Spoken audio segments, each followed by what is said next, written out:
Hola, hoy quería tratar el tema de la voz pasiva en narrativa.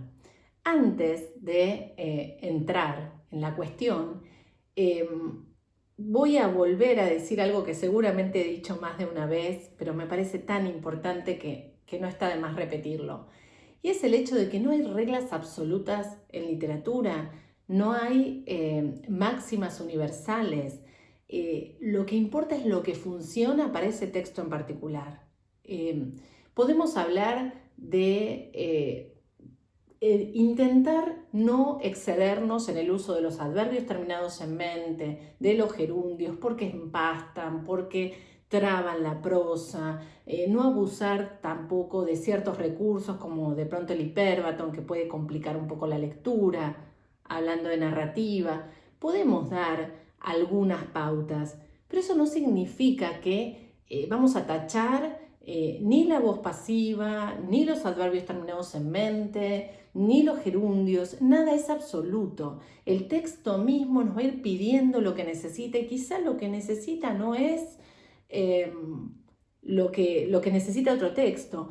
Me acuerdo, por ejemplo, del cuento maravilloso de Mario Benedetti, Los Pocillos. Es un cuento extraordinario y tiene muchísimos adverbios terminados en mente.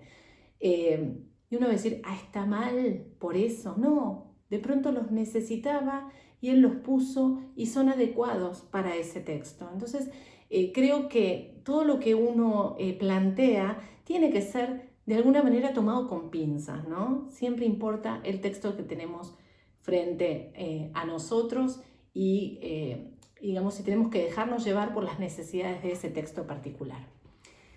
Ahora retomamos la cuestión de la voz pasiva. Desde el libro Trucos para escribir mejor de Carlos Salas voy a leer algo que dice: la voz pasiva tiene menor fuerza expresiva y hay que manejarla cuando queramos dar relevancia a ese sujeto.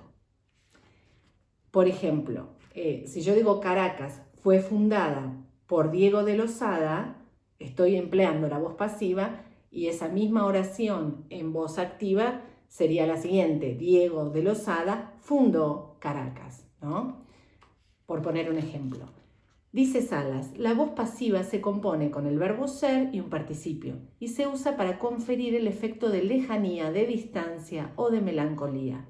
La voz activa, en cambio, puede compararse con un plano más corto en el cine.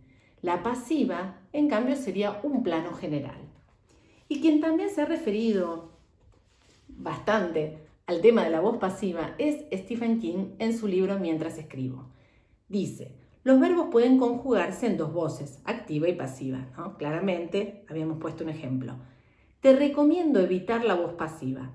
Me parece que es una afición propia de escritores tímidos, igual que los enamorados tímidos tienen predilección por las parejas pasivas. La voz pasiva no entraña peligro, no obliga a enfrentarse con ninguna acción problemática. Y luego dice, 2 páginas seguidas de voz pasiva me dan ganas de gritar. Queda fofo, demasiado indirecto y a menudo enrevesado. Bueno, teniendo en cuenta las consideraciones iniciales, nada es absoluto y todo depende del texto que tenemos entre manos, me parece que son cuestiones que podemos considerar cuando corregimos, sobre todo en la etapa de corrección, hay que mirar estas cosas, nunca en la etapa del borrador, de producción del texto, ahí tenemos que estar metidos de lleno en la escritura y no pensar en estas cosas, pero conviene considerarlas una vez que vamos a revisar. Por supuesto que si les gustó el video yo les recomiendo que se suscriban al canal, que me acompañen con sus comentarios y siempre los espero en paovicenci.com.